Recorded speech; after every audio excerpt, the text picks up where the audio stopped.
Everyone, welcome to class 12th math with Priya. तो अब हम डिस्कस करने वाले कोसाइन फंक्शन के बारे में। इनवर्स ट्रिग्नोमेट्री फंक्शन में हम देखेंगे कि डोमेन एंड रेंज क्या होती है कॉस इनवर्स एक्स की। तो उसमें हम डिफरेंशिएट करेंगे between cos x and cosec inverse x. ठीक है, तो यहाँ पे हमारे पास है y is equal to cos x. ठीक है, ये हमारे पास कॉस एक्स फंक्शन। अब यहाँ पे इसकी डोमेन एंड रेंज निकालते हैं with the help of graph. तो ग्राफ कैसे बनाना है आपको, यहाँ पे अगर आप देखोगे cos 0 क्या होता है, cos 0 तो 1 होता है, तो हमारे पास ये पहला पॉइंट मिलेगा। ठीक है, इसके बाद में cos π/2 क्या होता है 0, तो ये आ जाएगा हमारे पास दूसरा पॉइंट। इसके बाद में cos 3π/2 भी 0 हो जाएगा। तो हमें यहाँ पे इस तरीके से कंटिन्यूअसली चलेगा, ये स्टार्ट होता है 1 से और इस तरीके से आगे चलता जाता है।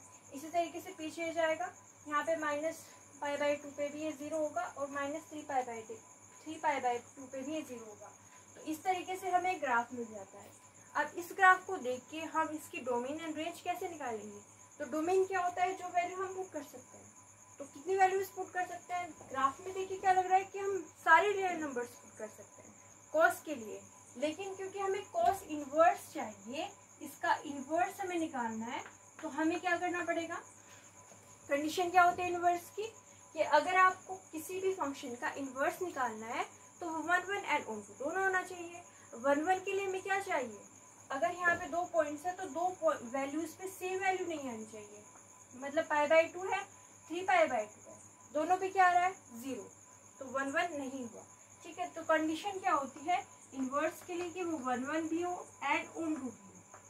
1 1 के लिए क्या होगा, 2 डिफरेंट वैल्यूज है तो उनकी डिफरेंट हमारे पास क्या आनी चाहिए, वैल्यूज आनी चाहिए। तो π/2 है, 3π/2 है, दोनों पे क्या आ रहा है 0, मतलब ये 1 1 तो नहीं होगा। अगर 1 1 नहीं होगा तो हम इसका इनवर्स नहीं निकाल सकते। तो हमें कुछ ऐसा करना पड़ेगा कि हम इसका इनवर्स निकाल पाए, और उसके लिए हम क्या करते हैं, इसकी जो डोमेन है उसको रेस्ट्रिक्टेड कर देते हैं। रेस्ट्रिक्टेड मतलब ऐसी हम ब्रांच लेके चलते हैं जिसमें ये रिपीट ना हो। वो कौन सी ब्रांच हो, यहाँ पे वैल्यू जो है रिपीट नहीं होती है।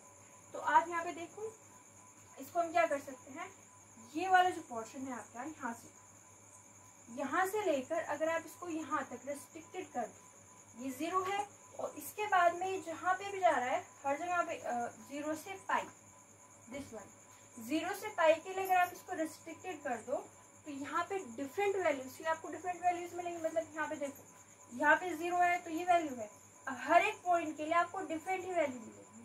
मतलब इसके लिए 1 1 भी है और इसके लिए 2 भी है। अगर ये 1 1 और 2 है इस इंटरवल के लिए, तो इस इंटरवल के लिए हम इसका इनवर्स फाइंड आउट कर सकते हैं। तो हम इसको रेस्ट्रिक्टेड करेंगे फ्रॉम 0 to π।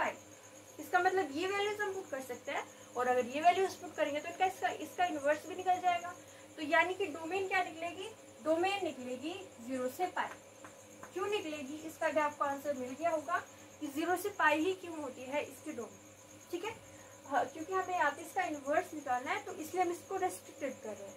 अब रेंज क्या है, रेंज तो आप ग्राफ से इजीली लिख के बता सकते हो कि हमेशा हमारे पास जो वैल्यू आ रही है वो -1 और 1 के बीच में है। -1 1 इसके बीच में ही वो आ रही है, तो इसकी वजह से हमारे पास रेंज क्या होगी, -1 से 1 होगी। ओके, तो यहाँ पे ये हो गई इसकी डोमेन एंड ये हो गई इसकी रेंज, राइट। अब यहाँ पे हमें किसकी निकालनी है, कोस इनवर्स एक्स की निकालनी है। ये तो इसका इनवर्स है, अगर ये इसका इनवर्स है तो जो इसकी डोमेन है वो क्या बन जाएगी, इसकी रेंज। ठीक है, और जो इसकी रेंज है वो इस फंक्शन की क्या बन जाएगी, डोमेन। ये पॉइंट क्लियर है। लास्ट क्लास में डिस्कस किया था कि ये अगर इसका इनवर्स है तो जो इसकी रेंज है वो क्या बन जाएगी, इसकी डोमेन, यानी कि -1 से 1 इसकी डोमेन हो जाएगी, और रेंज क्या होगी 0 से π। तो जब टेबल में लिखा हुआ रहता है आप सोचते होंगे कि ऐसा ही क्यों हुआ, 0 से π रेंज ही की हुई, -1 से 1 ही डोमेन की हुई, तो उसका आंसर आपको यहाँ से मिलेगा। ठीक है, अब ग्राफ कैसे बनाए, तो ग्राफ इजी है, क्योंकि ग्राफ जो है वो क्या क्या क्या है, ये x एक्सिस है, ये y एक्सिस है। वैल्यूज पुट करके आप कोस का ग्राफ बना सकते हो इजीली। और अगर आप x को y में इंटरचेंज कर दो, ये ऐसे पकड़ के इस तरीके से हमने कर दिया, ये y एक्सिस है, पहले क्या थी ये x एक्सिस, और ये जो y एक्सिस थी वो क्या बन गई x एक्सिस। तो बस यही करना है, इससे आपको क्या मिल जाएगा, कोस इनवर्स का ग्राफ मिल जाएगा। ओके, तो एक बार फिर से रिकॉल करते हैं कोसाइन फंक्शन की डोमेन, रेंज एंड ग्राफ क्या होता है। ये जो आपके पास वैल्यू निकल के आती है ये जो हमने निकाली है डोमेन और कोडोमेन, ये प्रिंसिपल वैल्यू ब्रांच कहलाती है। प्रिंसिपल वैल्यू ब्रांच मतलब वहां से हम क्या कर रहे हैं, रिस्ट्रिक्टेड कर रहे हैं, तो वो वाली ब्रांच जिसमें हम इनवर्स निकाल पाते हैं। ओके, तो फिर से डोमेन क्या होती है, हमें अगर निकालनी है कोस इनवर्स की, तो जो इसकी डोमेन होगी वो यहाँ पे रेंज आ जा रही है, और जो इसकी रेंज है वो क्या आ रही है, डोमेन क्या होती है -1 से 1, और रेंज क्या होती है 0 से pi. With the help of graph हमने यहाँ पे डिस्कस किया। ग्राफ कैसे बनाओगे, ये जो ग्राफ है इसमें एक्स एक्सिस को वाई एक्सिस बना दो और वाई एक्सिस को एक्स एक्सिस बना दो, दैट इज इट। तो ये हो गया हमारे पास कोसाइन फंक्शन। सो अगर आपको हमारी वीडियो अच्छी लगे तो लाइक कर दीजिएगा, चैनल को सब्सक्राइब कर दीजिएगा for more such videos. Thank you so much for watching.